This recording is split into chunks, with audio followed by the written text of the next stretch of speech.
here from a punch.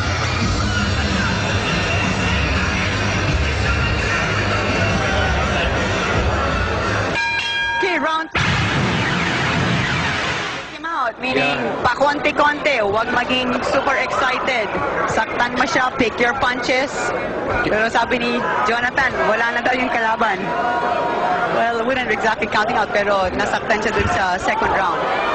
Sabi ni Robert Garcia, get him apart little by little. Yun ang gusto ni Donaire. Get a workout.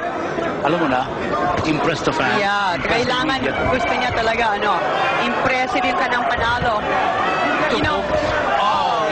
He walked into a left. But he's a fighter. Yeah, this guy's a fighter. Vargas, 28, Donaire, 27 years of age.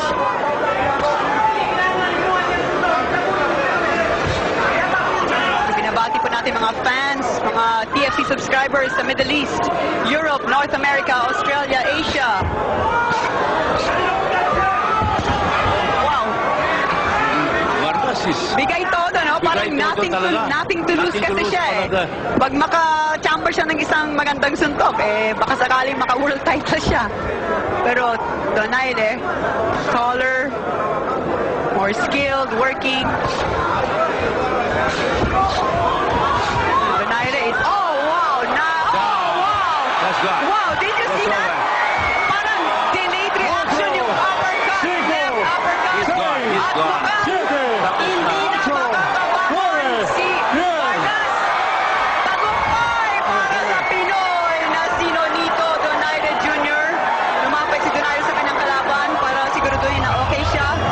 That stinging left uppercut. You like that, Ronnie? Yeah, well, he danced around. He fooled him. He flicked the right, moved to the left, to a left, moved to the right again, and then hammered him with the left. Okay, so tagumpay para sa Pinoy. Third round KO. Win by knockout. Now for the Cobra tunay na lakas, punch of the round.